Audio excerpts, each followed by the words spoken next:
Welcome to all. After having a heavy dose of the knowledge about the injuries, their treatment, their manipulations, their surgeries, and taking care, even after then also the medico legal can arise. And this medico legal arises in two ways. So, first is that the medico legal may be because of the assault done by the other causing the injury or the chemical burns, and you are called in the court as a witness. So, you have to keep your records very well with figures, records, photos, and everything, and you should be able to speak in the court very nicely. Secondly, the even after your all treatment, you can become the patient can become unsatisfied and he can generate his auto medico legal, and he can put a case either in the criminal court or in the civil court as a Consumer Protection Act. So if this happens, maybe because of the traumatic injuries, the corneal emergencies, as you said so much, chemical injuries, infection leading to the perforation or cornea, and or the promotion of corneal opacification, graft rejection, refractive or other corneal surgeries. But all because of the precautions to be taken in traumatic injuries. First of all, that whether the patient is life-threatening position. So you have to see this in medical legal, that whether the patient is life-threatening. If the patient is in the life-threatening position and you are treating the corneal conditions, and patient may die. So that is a very big medical legal problem, and so you have to judge the patient, and if it is there, you shift the patient to the ICU or and save the life, and giving a primary treatment. When patient is stable, carry out further ophthalmic and legal procedures. If grievous injury, then inform police by a duplicate information later and get signature, date and time on duplicate copy. This is very important in particularly in assaults, as chemical burns, throwing of the acids or something on the face, and so it saves the doctor. Legal liabilities may be civil liabilities. Cases of CPA court will come civil court, MCI, or state medical councils. So the patient can complain, go in the CPA court. Normally he goes in the CPA court because he gets the money from there. The civil court he will never go because the results are very poor after so many years and so many years. MCI or state medical council he may go, but he doesn't achieve anything except taking the action on the doctors, the happiness of taking the action. Health services or leaders as MP, MLA or such authority for loss of earning due to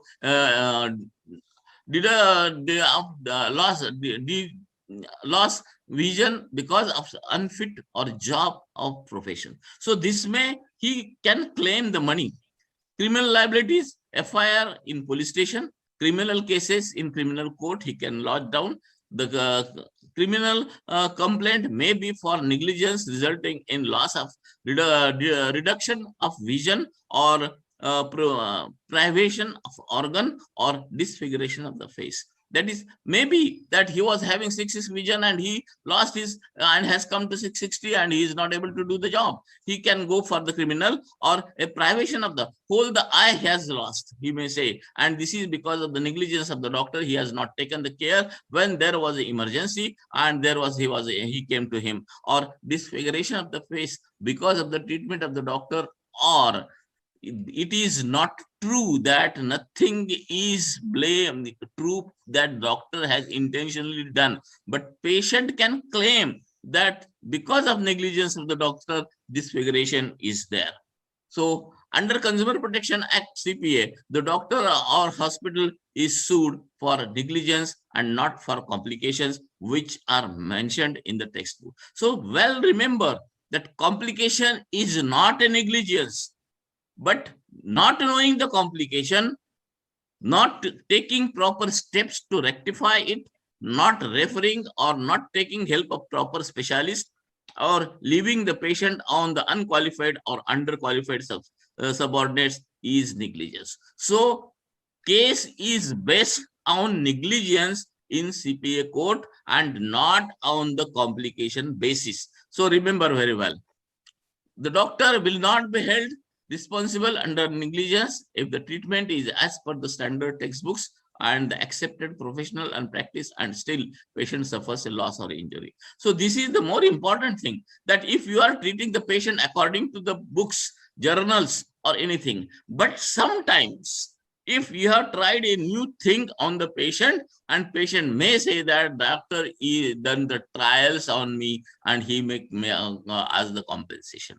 So, or merely because a complication has happened. So in particularly when one is doing the trials and it is not mentioned anywhere, neither in the books nor in the journals, it should be specially taken the consent from the patient that I am trying to do the best for you, and it is, though it may not be useful in future, but I am trying my best. So the medical man is not an insurer. He does not warrant successfulness of the treatment or cure of the patient. So this is very important. This decision is given by the Supreme Court. So the guarantee of curing is not there. The thing is that you have to take the maximum care and nowhere negligence.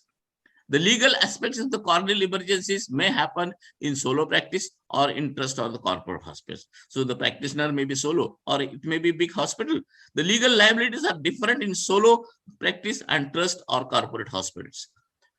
Because this decision, Supreme Court, Consumer Protection Act, civil liability on for negligence. The solo practice, it is the responsibility as he is the owner of the hospital. So if he demands anything for the damages, the money will go from either the pocket of the doctor or the hospital or insurance.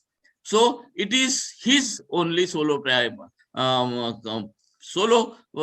practice and solo responsibility. But in corporate, trust or government hospital, it is the hospital responsibility, as the Supreme Court has given the decision that the patient, once they are admitted to such hospital, it is the responsibility to satisfy that all possible care was taken and no negligence was involved in attending the patient. So in fact, it is the hospital who engages the treating doctor, therefore it is their responsibility. So this is a triangle. What Consumer Protection Act says, that the consumer has the right. Who is the consumer here? The hospital is receiving the money, he is giving the bill receipt, and so he is the consumer, and the doctor is giving services to the hospital. So the doctor is service provider and hospital is again consumer. So this is a triangle. So directly patient cannot say that my money was given to the doctor unless it is really given. And so he doesn't become the consumer of the doctor. So this Supreme Court decisions applies to that. No individual doctor is liable and can be held jointly or severely liable. Even visiting doctors or consulting doctors in private hospital cannot be held liable. So this is also important, who are running their own hospitals and the peoples are coming to their hospital, operating or treating, they are liable instead of the who is doing the surgery. The consumer does not avail services of such doctors individually by paying fees or consideration to those doctors directly. So this is the very important, because if they are not paying directly doctor, they are not consumer of the doctor. But in criminal liabilities of negligence, doctor and hospital both are responsible, irrespective of which type of hospital it is. So doctor is always responsible in criminal liabilities, and criminal liabilities may happen. So Supreme Court has given also the decision, for every mishap or death during medical treatment, the medical man cannot be proceeded against for punishment. Thank you very much. So this is very important, that the civil liability can be on the hospital if it is a trust hospital, but criminal liability is mainly on the doctors. He is to be punished and he has to give the fine also. Hospitals cannot be punished, only can be charged for the fines.